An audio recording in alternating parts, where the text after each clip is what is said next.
오늘 저녁에 그 쇼트트랙에서 우리나라 선수들, 남녀 선수들, 대표 선수들이 다 참가하는데 잘하면 금메달 3개 나온다면서요. 그렇죠? 예. 선전해 주기를 기대하겠습니다. 자, 이번에는요. 다양한 또 소식을 이준석 바른미래당 당협위원장과 함께 하도록 하겠습니다. 안녕하십니까? 네, 어서 안녕하세요. 오십시오.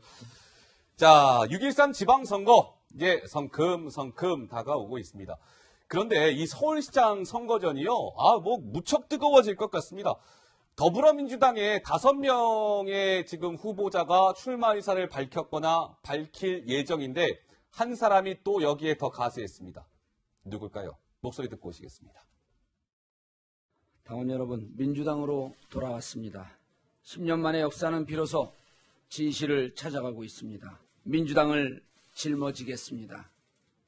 당이 어려움을 겪게 된다면 그 마지막 전선에 굳건히 버티고 서 있겠습니다. 문재인 정부의 성공을 온몸을 던져 지켜내겠습니다. 아하, 정봉주 전 통합민주당 의원이 나 서울시장 출마하겠습니다. 더불어민주당 간판으로 이렇게 도전장을 3월 초에 던지기로 했습니다. 이준석 위원장 어떻습니까? 사실 정봉주 전 의원이 재보궐선거 국회의원 선거 쪽에 출마하느냐, 서울시장 쪽에 출마하느냐 막 말이 많았는데 결국 서울시장 쪽으로 마음을 정했단 말이에요. 그렇죠. 원래 정봉주 의원이 활동하던 그 영역이 원래 노원갑 지역이거든요. 노원갑. 그러다 보니까 마침 제가 있는 노원병이 그 옆 인접 지역구다. 옆동네죠. 그래서 이제 뭐 옆 동네로 옮겨서 출마하는 거 아니냐라는 얘기가 나왔지만은 다만 뭐 민주당에도 다른 쟁쟁한 후보군들이 있고 지금 정봉주 의원 같은 경우에 상당히 좀 급하게 출마를 결정하는 상황이기 때문에 다른 후보자에 비해서 아무래도 뭐 여러 상황을 봤을 때 오히려 본인의 높은 인지도나 어쨌든 대중적 호감을 봤을 때 예를 들어 서울시장에 나가는 것이 좀 더 자신에게 유리하지 않겠느냐라는 생각을 한 것 같습니다. 그러니까 유리한 건 좋은데 뭔가 정치적인 좀 이유가 있기 때문에 서울시장 쪽으로 마음을 굳힌 것 같은데 그건 좀 어떻게 파악이 됩니까? 원래 그런데 시기상으로요. 보통 2월 말에서 3월 초 되는 시기, 그러니까 선거를 앞두고 이제 예비후보 등록하기 직전에 다들 이제 선택을 하게 돼 있습니다. 그래서 정봉주 의원도 물론 여러 가지 가능성을 놓고 이야기를 하면서 여러 사람을 긴장시키긴 했지만은 결국에는 자신이 봤을 때 가장 현실적으로 출마하기 쉬운 그런 서울시장으로 간 것이 아닌가. 제가 쉽다는 것은 결국 레이스에서 뛰면서 경선 때까지 본인의 존재를 알릴 수 있기에는 서울시장이 제일 옳은 선택이라고 한 거죠. 예, 그런 거군요. 이렇게 되면서 지금 뭐 더불어민주당은 서울시장 하겠다는 후보자가 아이쿠야, 강병규 기자 정말 많네요. 네, 지금 뭐 이준석 위원장이 서울시장이 가장 쉽다고 했는데 가장 쉬운 이유가 있을 것 같습니다. 이게 아무래도 서울시장 후보군 지금 6명이 있는데 어떻게 보면 정봉주 전 의원이 친문 지지자들 사이에서 상당히 많은 지지를 많이 받고 있다라는 그런 분석 때문인데요. 지금 6명 모두 다 어떻게 보면 지금 친문 마케팅을 좀 하고 있다라고 알려지고 있잖아요.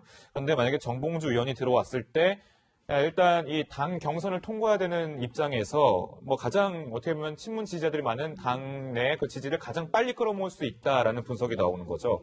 근데 게다가 좀 한편으로 최근에 이제 경쟁 구도를 형성할 수 있는 박영선 의원이 이제 평창 패딩 관련 논란이 좀 있었죠. 그렇기 때문에 어떤 암초를 만난 상황이기 때문에 더욱더 수월하게 좀 먼저 서울시장 경선을 통과할 수 있다고 좀 보이기 때문에 약간 그런 구도가 좀 변동이 생기는 거 아니냐 이렇게 생각해 볼 수 있을 것 같습니다. 알겠습니다. 그리고 이제 친문 지지자들 입장에서는 결국 대통령께서 정봉주 전 의원에 대해 가지고 이번에 출마 자격을 부여한 거나 마찬가지 아니겠습니까? 사면 복권이 빠졌기 때문에. 그렇기 때문에 이것은 대통령 의중이 개입됐다고 볼 수밖에 없는 지점이 있어서 아마 이 부분에 있어가지고 친문 지지자들이 나중에 진짜 누가 그럼 대통령께서 가장 신뢰하는 후보인가라는 걸 염두에 두고 생각하거든요. 과거에도 그랬듯이. 그런 상황 속에서 결국에는 저 사람을 왜 그러면은 막판에 상당히 뭐 생각보다는 빠르게 이렇게 사면 복권을 통해 가지고 선거 출마 자격을 복귀시켜줬을까라는 거에 대해서 분명히 정봉주 의원도 그것을 은근슬쩍 대중에게 계속 어필할 것이고 아마 친문 지지자들도 그런 부분을 생각할 것 같습니다. 알겠습니다. 흥미진진해질 것 같습니다. 그런데 이 서울시장 선거 전에 변수가 있잖아요. 바른미래당의 안철수 전 대표입니다. 안철수 전 대표 출마를 할 것 같다라는 여의도 정가의 목소리가 계속 나오고 있는데 이미 뭐 여의도 쪽에 그 캠프 꾸렸다는 얘기도 있고요. 안철수 전 대표 이준석 위원장 어떻습니까? 같은 당 소속이기도 한데 안철수 대표 출마하는 거 맞습니까? 제가 뭐 같은 당 소속된 지 얼마 안 돼서 잘은 모르지만은 그래도 들리는 소문에 따르면 안철수 대표가 어쨌든 서울시장 둘째치고 이번 선거에서 본인이 큰 역할을 했다는 인식은 있다고 이제 주변에서 전해집니다. 그렇기 때문에 큰 역할이라고 했을 때 실질적으로 가장 큰 역할은 서울시장 후보로 나가서 그 구청장 후보들이나 아니면 시의원 후보들을 이끄는 것이거든요. 그렇기 때문에 안철수 대표께서 이번에 특히 한 가지 징후를 볼 수 있는 것이 당 대표를 공동 대표를 맡는 것을 고사했거든요. 네, 그것의 의미가 뭐냐면은 예. 당직보단 이번에 출마하는 후보로서 역할을 다하겠다라는 것으로 볼 수 있지 않냐. 그래서 그렇다면 뭐 대선 후보가 사실 예. 서울시장 가는 것도 솔직히 이례적인 상황인데 예. 그것보다 격이라고 해야 될까요? 좀 아니면 출마 수를 낮추는 건 더 불가능하기 때문에 예. 결국은 서울시장이다라고 이제 정황적으로 분석하는 분들이 많고 예. 아까 또 이제 캠프 만들어졌다는 얘기 같은 경우는 그거 아니에요? 캠프 안 만들었습니까? 약간 앞서 나가긴 하지만은 예. 반대로 안철수 대표를 대선 때 도왔던 분들 같은 경우에는 예. 이미 자발적으로 모든 준비를 하고 있다는 얘기를 전 들었습니다. 아하. 그렇기 때문에 뭐 그런 부분을 해석하기에 따라서는 예. 캠프 준비도 하고 있다라 볼 수 있겠지만은 안철수 대표는 워낙이 뭐랄까 본인이 이런 원리 원칙을 지키려고 하기 때문에 예. 출마 선언 전까지는 공식 사무실을 연다든지 이런 것 자체가 사실 원래 선거법에도 저촉되는 부분이 있고 하기 때문에 예. 일어나지 않을 겁니다. 알겠습니다. 다음 달 중에는 뭐 안철수 전 대표가 출마 선언을 하겠네요. 그러면 이준석 위원장. 뭐 늦출 필요는 없다 이런 생각을 하고 있겠죠. 다만 거기에 도달하기 위한 형식 자체는 많이 좀 필요로 할 겁니다. 알겠습니다. 출마하는 것 같습니다. 이준석 위원장 얘기 들어보니까요. 알겠습니다. 자, 이 보면은요, 민주당에서 지금 이런 목소리 나옵니다. 이거 뭐 서울시장 선거가 녹록치는 않아 보인다는 얘기가 나오거든요. 그러니까 민주당 후보도 많고 어떻게 보면 행복한 고민을 하고 있을 것 같은데 민주당 내에서 이거 약간 우려 섞인 목소리가 나옵니다. 도대체 무슨 얘기일까요? 그 목소리 듣고 오시겠습니다. 이번 선거는 사실상 1대1 구도로 결국은 치러지게 될 것이다. 그럴 가능성이 대단히 높다. 이렇게 보고 또 야권의 공세가 매우 가파를 것이다. 선거의 현실적 필요와 정치적인 생존을 위해서 그냥 암묵적이고 묵시적인 알아서 하는 눈치껏 하는 연대를 할 가능성이 높다는 거죠. 김민석 민주연구 위원장 얘기를 들으니까 이런 거군요. 그러니까 바른미래당하고 한국당 간의 어떤 이 야권 연대 가능성을 얘기하는 것 같은데요? 그렇죠. 1대1 구도가 될 가능성에 대해서 좀 우려하고 있다 이런 얘기를 한 건데 네. 실제로 뭐 안철수 전 대표와 남경필 지사 간의 어떤 뭐 지역에 대해서 우리가 이 지역은 바른미래당, 이 지역은 자유한국당 이런 식으로 나오자 이렇게 뭔가 연대를 하지 않겠냐라는 소문들이 많이 나오고 있는 건 사실이거든요. 실제로 두 사람이 만났을 때 뭐 그런 얘기가 오갔다라고 알려지기도 했었고요. 사실은 이제 박지원 민주평화당 의원도 그래서 이런 얘기를 좀 많이 했었습니다. 어떤 얘기냐면 안철수 전 대표에게 주적이 누구냐고 물었을 때 민주당의 문모다. 한국당 홍모는 아니다. 그러니까 민주당의 뭐 문재인 대통령이 주적이고 한국당 홍준표 대표는 주적이 아니다. 이런 얘기를 했었다라고 얘기를 하면서 결국 이제 바른미래당과 한국당은 연대를 하게 될 거다. 이런 얘기들이 사실 이제 민주평화당 그리고 민주당에서 나오고 있는 그런 상황인데 제가 조금 이제 한국당 쪽 얘기를 들어보니까요. 실제로 뭔가 이제 당대표들 사이에서까지는 아닌데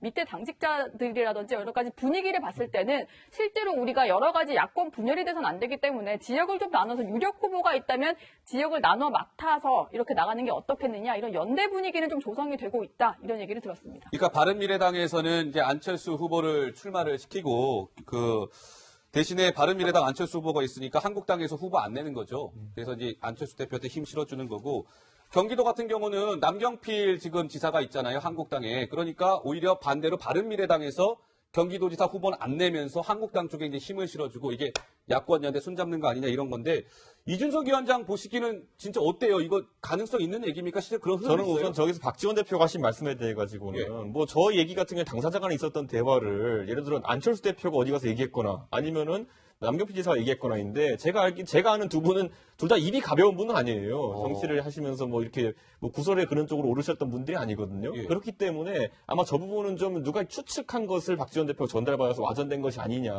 선거 때는 아이디어 차원에서 이런저런 합정연행 시나리오가 나옵니다. 예. 그 상황 속에서 과연 저 진짜 두 분이 저런 시나리오를 논의했겠느냐 저는 아니라 보거든요. 그렇기 네. 때문에 뭐 아이디어 차원에서 나올 수 있는 얘기지만은 당장 안철수 대표가 지금 자기 정치하면서 가장 좋았던 기억이 뭐겠습니까? 국민의당 만들어가지고 중도라는 포지션 잡아가지고 40석짜리 정당 만들었을 때 가장 기분 좋지 않았겠습니까? 그랬겠죠. 그 경험이 있는 안철수 대표가 예. 과연 이번에 그때 안철수 대표가 냈던 전략이 뭐냐면은 예. 결코 민주당과의 단일화는 없다. 뭐 이런 전략으로 실제로는 외로워 보이지만은 그래도 어느 정도 성과를 냈던 것이거든요. 예. 그 성공의 기억을 갖고 있는 안철수 대표가 왜 지금 그렇다면 아무리 상황이 달랐다 하더라도 연대론을 먼저 펼치겠느냐? 저는 가능성이 낮다 보고요. 예. 남경필 지사 같은 경우에도 보면요.